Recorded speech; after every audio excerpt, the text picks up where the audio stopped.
പ്രിയപ്പെട്ട സുഹൃത്തുക്കൾക്ക് നമസ്കാരം.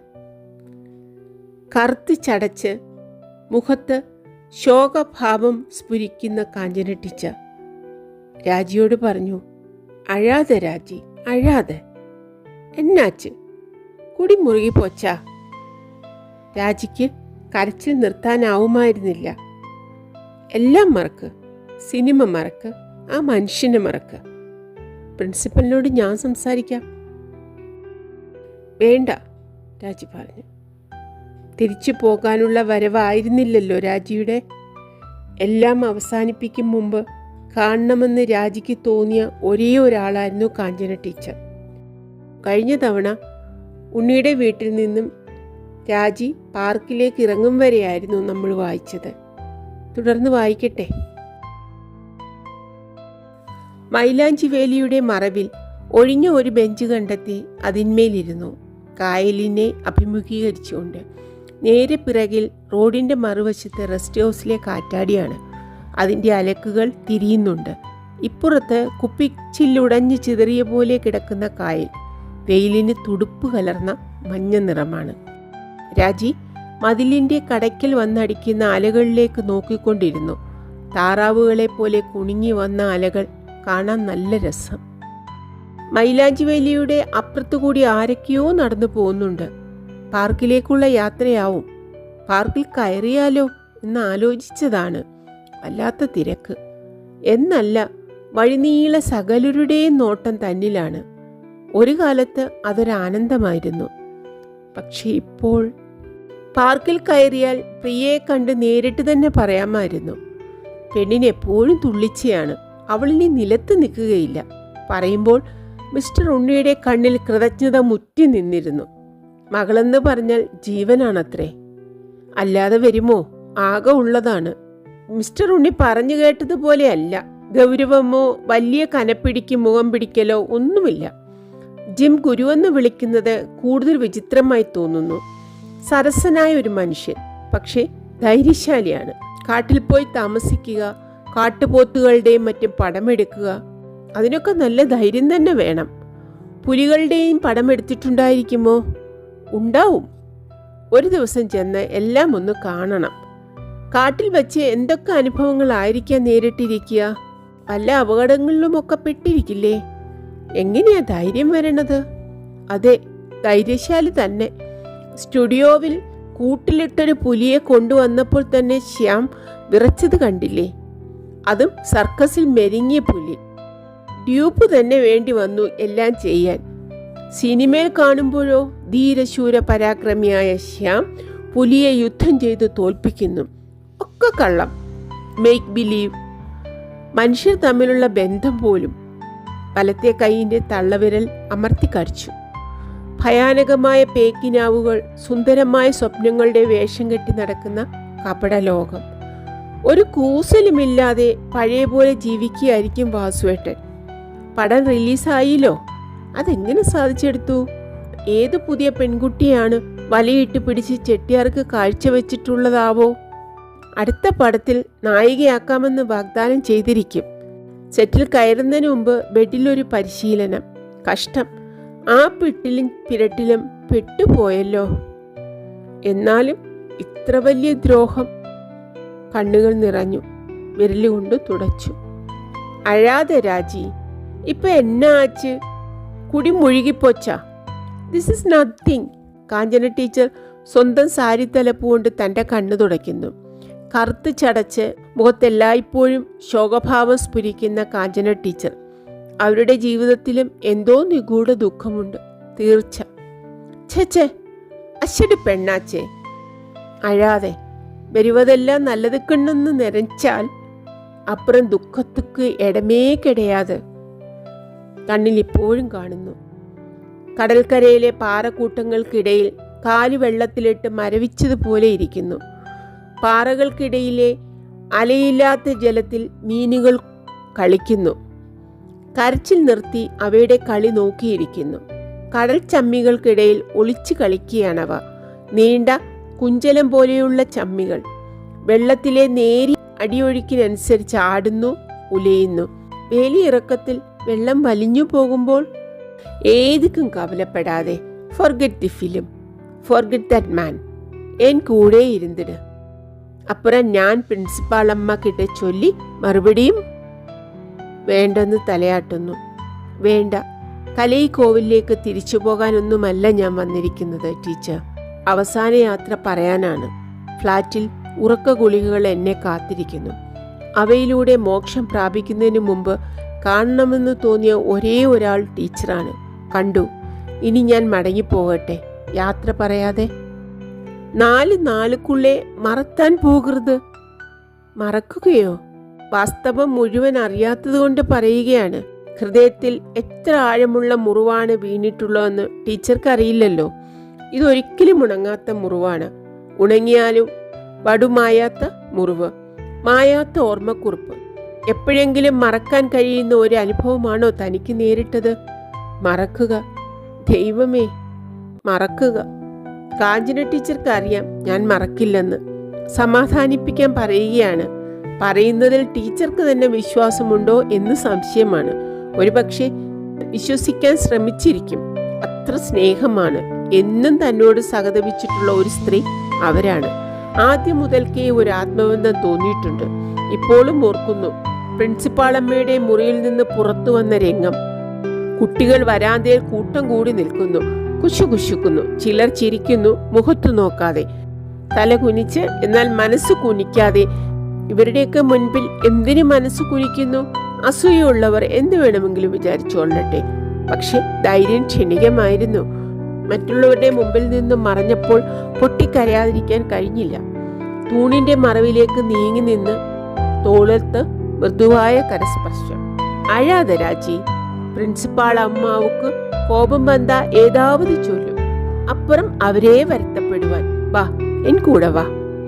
കാഞ്ചന ടീച്ചറുടെ വാക്കുകൾ കൊണ്ട് ആശ്വാസം കിട്ടിയില്ല.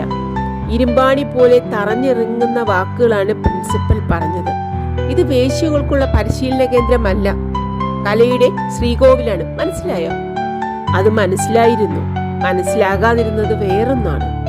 ഇത്രയും കടുത്ത ശകാരം കേൾക്കാൻ മാത്രം വലിയ അപരാധമാണോ താൻ ചെയ്തത്? സിനിമയിൽ ചേരാൻ ഒരു ചാൻസ് കിട്ടി, സ്വീകരിച്ചാലോ എന്ന് ആലോചിച്ചതേ ഉള്ളൂ, സ്വീകരിച്ചിരുന്നില്ല. അപ്പോഴേക്കും കുറ്റവാളിയായി തീർന്നിരിക്കുന്നു. നിനക്കിപ്പോൾ ക്ലാസ്സിൽ തീരെ ശ്രദ്ധയില്ലെന്ന് നട്ടുവനാർ പറയുന്നു. നിന്റെ സ്വന്തക്കാരനാണെന്ന് പറഞ്ഞ ഏതോ പ്രൊഡ്യൂസർ എന്ന് അവകാശപ്പെടുന്ന വിദ്വാൻ നിന്നെ ഇടയ്ക്ക് വന്ന് കാണുന്നുണ്ടെന്ന് ഹോസ്റ്റൽ മേറ്റിൽ റിപ്പോർട്ട് ചെയ്തിരിക്കുന്നു. നിനക്ക് സിനിമയിലാണ് കമ്പമെങ്കിൽ പൊയ്ക്കോളൂ, തുലഞ്ഞോളൂ. കലൈക്കോവിലിൽ നിന്നെപ്പോലെയുള്ളവർക്ക് സ്ഥാനമില്ല. രണ്ടിലൊന്ന് തെരഞ്ഞെടുക്കണം, കല അല്ലെങ്കിൽ സിനിമ. എന്താ നിന്റെ തീരുമാനം? മിണ്ടുന്നില്ല. സിനിമയിൽ ചേരാനാണ് ഇഷ്ടം എന്ന എങ്ങനെയാണ് മുഖത്തടിച്ച പോലെ പറയുക? തുട വിറയ്ക്കുന്നു. ശ്രീമാമി അറിഞ്ഞാൽ കൊന്നു കുഴിച്ചു മൂടും. അമ്മ കരച്ചിലോട് കരച്ചിലാവും. മുത്തച്ഛനും ദേഷ്യപ്പെടും. അവർക്ക് എഴുതി ചോദിച്ച് സമ്മതം വാങ്ങിയിട്ട് ഇവിടെ ചേരുമ്പോൾ കടലാസിൽ ഒപ്പിട്ടിട്ടില്ലേ കോഴ്സ് കഴിയുന്നവരെ സിനിമയെക്കുറിച്ചോ നാടകത്തെക്കുറിച്ചോ ചിന്തിക്കില്ലെന്ന്? നിനക്ക് വേണ്ടി നിന്റെ അമ്മാമനും ഒപ്പുവെച്ചിട്ടുണ്ട്, അറിയില്ലേ? അതൊക്കെ മറന്നുവോ? പടമുതലാളിമാർക്ക് പെൺകുട്ടികളെ വലവെച്ച് പിടിക്കാനുള്ള കുളമല്ല ഈ സ്ഥാപനം. ഇതൊരു മാന്യതയുള്ള സ്ഥാപനമാണ്. ഞാൻ ശ്രീധരമേനോൻ എഴുതിയിട്ടുണ്ട്, മറുപടി വരട്ടെ. അതുവരെ ക്ഷമിക്കാൻ. ഇപ്പൊ പൊയ്ക്കോളൂ. പക്ഷെ ഒന്ന് ഓർമ്മയിരിക്കട്ടെ, സിനിമാ ലോകത്തിലേക്കുള്ള വഴി കിടപ്പറ വാതിലിലൂടെയാണ്. ഇനി പൊയ്ക്കോളൂ. എത്ര ക്രൂരമായിട്ടാണ് പറഞ്ഞത്. സ്ഫുടവും ശുദ്ധവുമായ ഇംഗ്ലീഷിൽ പറഞ്ഞതുകൊണ്ടാവണം ഓരോ വാക്കിനും ഉള്ളതിലേറെ മൂർച്ച തോന്നി. The way to the studio floor is through the bedroom door. അറിഞ്ഞിട്ട് തന്നെ പറയുന്നതാണോ അതോ വെറും കേട്ടുകേൾവി വെച്ച് കൊണ്ട് ജൽപ്പിക്കുന്നതോ? ഏറ്റവും അധികം തെറ്റിദ്ധരിക്കപ്പെട്ടതാണ് സിനിമയുടെ ലോകം എന്ന് മിസ്റ്റർ വാസുദേവൻ നായർ പറഞ്ഞത് അവിശ്വസിക്കേണ്ട കാര്യമില്ല. എല്ലാ മണ്ഡലങ്ങളിലും എന്ന പോലെ സിനിമയുടെ ലോകത്തിലും പുഴുക്കുത്തിയ വക കുറെ കാണും. പക്ഷെ അത് മാത്രമല്ല ഉള്ളത്. അസൂയ കൊണ്ടും അറിവില്ലായ്മ കൊണ്ടും കെട്ടിച്ചമയ്ക്കുന്ന കഥകളാണ് അധികവും. പറഞ്ഞത് അങ്ങനെ തന്നെ വിശ്വസിച്ചത് തെറ്റില്ലെന്നും തോന്നി. ഒരു കിടപ്പറയിലും കയറി ഇറങ്ങാതെ സിനിമയില്ല. കടന്നുകൂടി. ഒരു ഡാൻസിനുള്ള ചാൻസേ പ്രതീക്ഷിച്ചിരുന്നുള്ളൂ. അത്രേ വാഗ്ദാനവും ഉണ്ടായിരുന്നുള്ളൂ. പക്ഷേ സെക്കൻഡ് ഫീമെയിൽ ലീഡ് തന്നെ കിട്ടി. സ്ക്രീൻ ടെസ്റ്റിൽ അത്ര വിജയിച്ചു. വിജയത്തിന്റെ തുടക്കം മാത്രമാണിത്. വാസുവേട്ടൻ പറഞ്ഞു. ആദ്യത്തെ ചിത്രം വിജയിച്ചാൽ ഒരൊറ്റ ദിവസം കൊണ്ട് താരമായി ഉയരാം.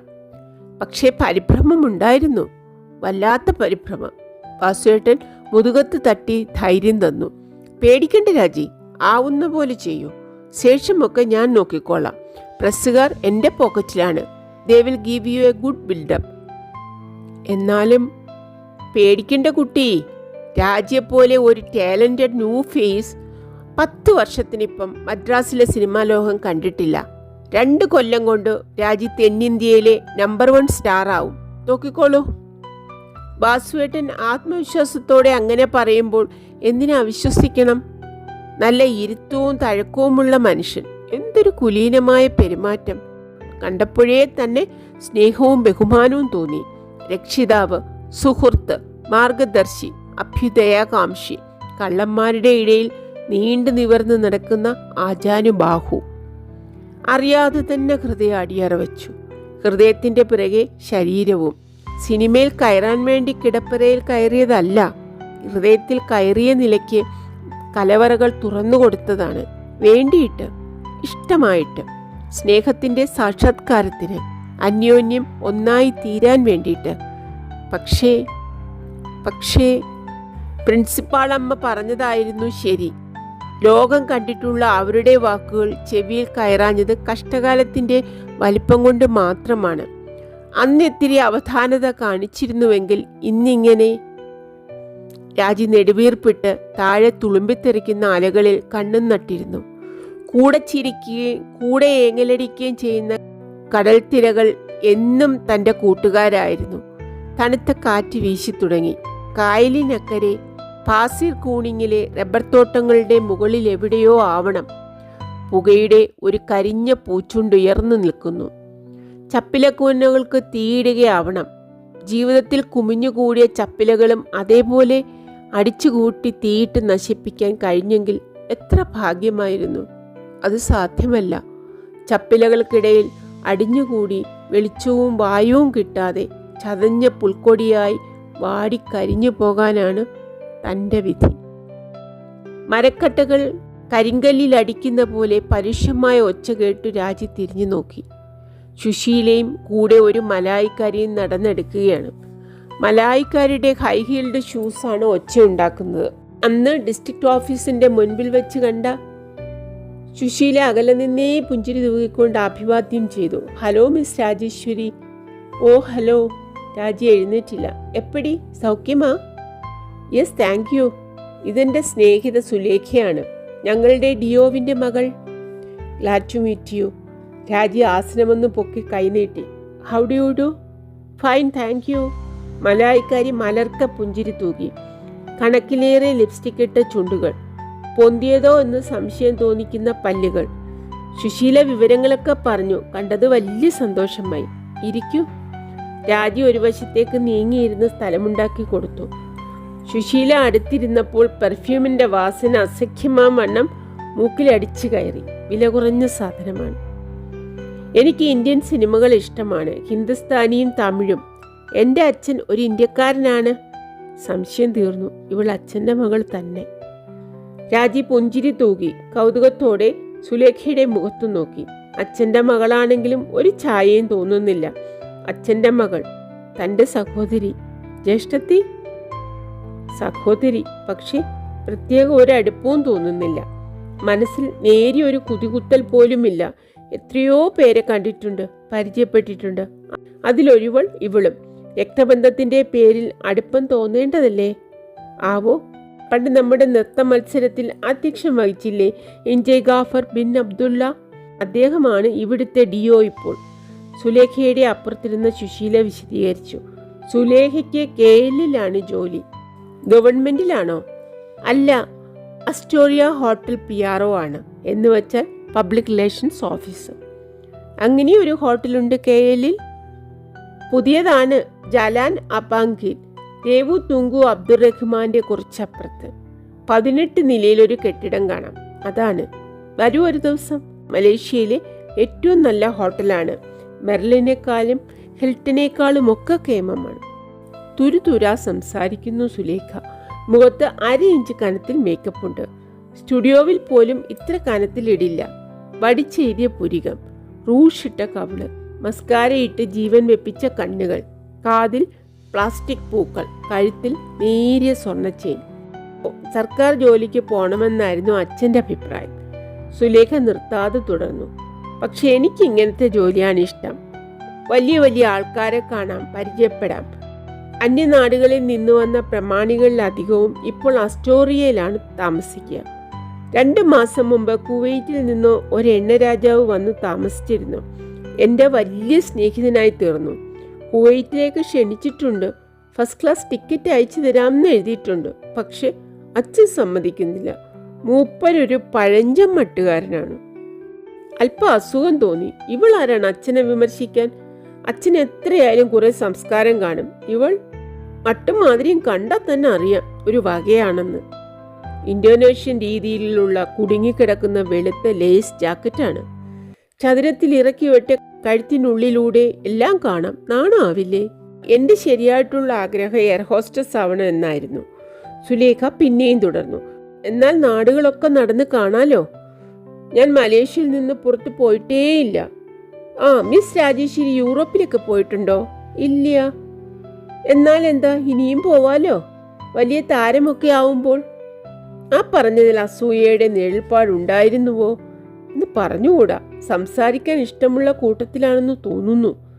ആരോടാണ് സംസാരിക്കുന്നതെന്ന് സുലേഖയ്ക്ക് അറിയാമോ? അനിയത്തിയാണെന്നറിഞ്ഞാൽ? അനിയത്തിയോ ജ്യേഷ്ഠത്തിയോ? അച്ഛൻ മലായിക്കാരെ വിവാഹം ചെയ്യുമ്പോൾ അവർക്കൊരു കുട്ടി ഉണ്ടായിരുന്നുവെന്നറിയാം. പേരിനൊരു ഭർത്താവ് ഉണ്ടായിരുന്നെങ്കിലും കുട്ടി അച്ഛൻ്റെ തന്നെ ആയിരുന്നുവെന്നാണ് സംസാരം. ആ കുട്ടിയാണോ ഇവൾ? ആണെങ്കിൽ ജ്യേഷ്ഠത്തിയാണ്. അല്ല, 2ാമത്തെയോ 3ാമത്തെയോ ആണെങ്കിൽ അനിയത്തിയാവും. 2 പെങ്ങൾ. അതാ ആലോചിക്കുമ്പോൾ ഇത്തിരി അമ്പരപ്പ് തോന്നുന്നു. ഞാനും എവിടെയും പോയിട്ടില്ല. മിണ്ടാതിരുന്ന സുശീല സംഭാഷണത്തിൽ പങ്കുചേർന്നു. ഇന്ത്യക്കാരിയാണെങ്കിലും ഇന്ത്യയിൽ പോലും പോയിട്ടില്ല. എന്തെങ്കിലും ഒരു ദിവസം പോകണം. എനിക്കും പോണം. സുലേഖ ഏറ്റുപിടിച്ചു. അച്ഛൻ എപ്പോഴും പറയും ഇന്ത്യ ഇന്ത്യ എന്ന്. ഞങ്ങൾ അടുത്ത കൊല്ലം പോവും. ഞാൻ അവിടുന്ന് ഇംഗ്ലണ്ടിലേക്കും പോവും. സെക്രട്ടേറിയൽ കോഴ്സോ ബ്യൂട്ടി കൾച്ചറോ പഠിക്കാൻ, അല്ലെങ്കിൽ ജേർണലിസം. സ്റ്റേഷൻ വിട്ട തീവണ്ടി പോലെ കൂടുതൽ വേഗതയോടെ വർത്തമാനം പറഞ്ഞുകൊണ്ടിരിക്കുന്നു സുലേഖ. സംസാരിക്കാതിരുന്നാൽ ജീവൻ പെട്ടെന്ന് നിൽക്കുമോ എന്ന് ഭയപ്പെടുന്ന പോലെ. അച്ഛൻ്റെ ചായ ഒട്ടുമില്ല. അവളുടെ അമ്മയുടെ ചായ ആയിരിക്കാം. അമ്മയെ താൻ കണ്ടിട്ടില്ലല്ലോ. സുന്ദരിയേ അല്ല എന്നാണ് കേട്ടിട്ടുള്ളത്. അച്ഛനെ മരുന്ന് കൊടുത്തു മയക്കിയതാണത്രേ. ആവോ, മലായിക്കാർക്ക് അങ്ങനെയുള്ള തൊഴിലൊക്കെ ഉണ്ട്. സുലേഖ വർത്തമാനം പറഞ്ഞു തുടങ്ങിയാൽ നിർത്തില്ല. സുശീല മനഃപൂർവ്വം ഇടയ്ക്ക് കയറി. മിസ് രാജേശ്വരിക്ക് ബോറായിട്ടുണ്ടാവും. അതൊന്നുമില്ല. എത്ര ശ്രമിച്ചിട്ടും പറയുന്നത് ഭംഗിവാക്കാണെന്ന തോന്നൽ മറച്ചു വയ്ക്കാൻ കഴിഞ്ഞില്ല. ഞാൻ വലിയ വായാടിയാണ്, സുലേഖ അഭിമാനത്തോടെ എന്നവണ്ണം പറഞ്ഞു. വീട്ടിൽ ഞങ്ങൾ എല്ലാവരും കൂടിയാൽ ഭയങ്കര ബഹളമാണ്, ചിരിമയം. അച്ഛൻ മാത്രം പങ്കുചേരില്ല. ഫയലുകളുമായി ആഫീസ് മുറിയിൽ അടച്ചിരിക്കും. മിസ് രാജേശ്വരി, ഒരു ദിവസം ഞങ്ങളുടെ വീട്ടിൽ വരണം, ക്വാർട്ടേഴ്സിലേക്ക് വരണം കേട്ടോ. അച്ഛനും അമ്മയ്ക്കും വലിയ സന്തോഷമാവും. നേരിയ മട്ടിലൊന്ന് ഞടുങ്ങി. സുലേഖയുടെ വീട്ടിൽ പോവുക. അച്ഛൻ്റെ 2ാമത്തെ ഭാര്യയുടെ മുതുകത്ത് എവിടെയോ ഒരു വിറയൽ അനുഭവപ്പെട്ടു. വരണം പ്ലീസ്. ഒരു ദിവസം കൂട്ടിക്കൊണ്ട് വരണം കേട്ടോ സുശീലെ. കൊണ്ടുവരാം. സുശീല പുരികം വെട്ടിച്ചു. എന്താ, ഒരു ദിവസം പോയിക്കൂടെ? ഒന്ന് പുഞ്ചിരിക്കുക മാത്രം ചെയ്തു. എങ്ങനെ വേണമെങ്കിലും വ്യാഖ്യാനിച്ചോട്ടെ. പോകൽ പക്ഷെ ഉണ്ടാവില്ല. ശ്രീമാമ അറിഞ്ഞാൽ പണി തീർക്കും. അമ്മയ്ക്കും സങ്കടാവും. 2ാമത്തെ ഭാര്യയുടെ അവിടെ. അല്ലെങ്കിലും എങ്ങനെയാണ് കയറി ചെല്ലുക? പടി കടക്കം കാല് സമ്മതിക്കുമോ? കടന്നു ചെന്നാലോ? പരിചയമില്ലാത്ത അനിയന്മാരും അനിയത്തികളും. അവരുടെ മുമ്പിൽ പകച്ചു നിൽക്കുക. അമ്മയുടെ സ്ഥാനം അപഹരിച്ചെടുത്ത സ്ത്രീയുടെ ഒപ്പം ഇരിക്കുക. അവരോട് വർത്തമാനം പറയുക. ശരിക്കും ഞടുങ്ങിപ്പോയി. മിസ് രാജേശ്വരി ഒറ്റയ്ക്കിരിക്കാനായിരിക്കും ഇഷ്ടപ്പെടുന്നത്. സുശീല യാത്ര പറയുന്നതിന് മുഖവര് കുറിച്ചു. വരൂ സുലേഖേ, നാം ഇനിയും അവരെ അവസരപ്പെടുത്തണ്ട. ശരി, പോവാം. സുലേഖ എണീറ്റ് കൈനീട്ടി. എൻ്റെ ക്ഷണം സ്വീകരിക്കുമല്ലോ. പിന്നെ കാണാം. ഇരുന്ന ഇരിപ്പിൽ കൈ കൊടുത്തു. ഇനിയും കാണണം കേട്ടോ. മിസ് സുശീലേ, ആ, ഞാനൊരു സംഗതി മറന്നു. മിസ്റ്റർ ഉണ്ണിയുടെ മകളെ ഡാൻസിങ് പഠിപ്പിക്കുന്നുണ്ടല്ലേ? സ്കൂൾ ഡേക്ക് വേണ്ടി ഇന്ത്യൻ കുട്ടികളെ ചിലതൊക്കെ പഠിപ്പിക്കുന്നുണ്ട്, അത്രയേ ഉള്ളൂ. കൂട്ടത്തിൽ പ്രിയയുമുണ്ട്. എന്തേ ചോദിക്കാൻ? എന്നോടും പഠിപ്പിച്ചു കൊടുക്കാൻ ആവശ്യപ്പെട്ടിട്ടുണ്ട് കുട്ടി. മിസ്റ്റർ ഉണ്ണി ഞങ്ങളുടെ കുടുംബമിത്രമാണ്. ആയിക്കോളൂ, മഹാപ്രസരിപ്പുകാരിയാണ് കുട്ടി. സുശീല ചിരിച്ചു. പക്ഷെ എളുപ്പം പഠിക്കും. ഒരിക്കൽ കാണിച്ചു കൊടുക്കേ വേണ്ടു. നല്ല ബുദ്ധിയുള്ള കുട്ടി. ശരി, നോക്കട്ടെ. സുശീലയും സുലേഖയും യാത്ര പറഞ്ഞു. പോയപ്പോൾ വീണ്ടും ബെഞ്ചിലിരുന്നു. 1-2 തവണ അവർ പോയ വഴിക്ക് കണ്ണയച്ചു. സുശീലയേക്കാൾ പൊക്കമുണ്ട് സുലേഖയ്ക്ക്. നടക്കുന്നത് ഒരു താളത്തിലാണ്. ഹൈ ഹീൽഡിൻ്റെ ഒച്ച ഇപ്പോഴും കേൾക്കാം. ജ്യേഷ്ഠത്തി, അതേ അനിയത്തിയോ? ഏതായാലും സഹോദരിയാണ്. ആലോചിക്കുമ്പോൾ ചിരി വരുന്നു.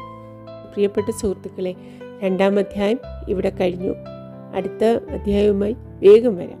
Thank you.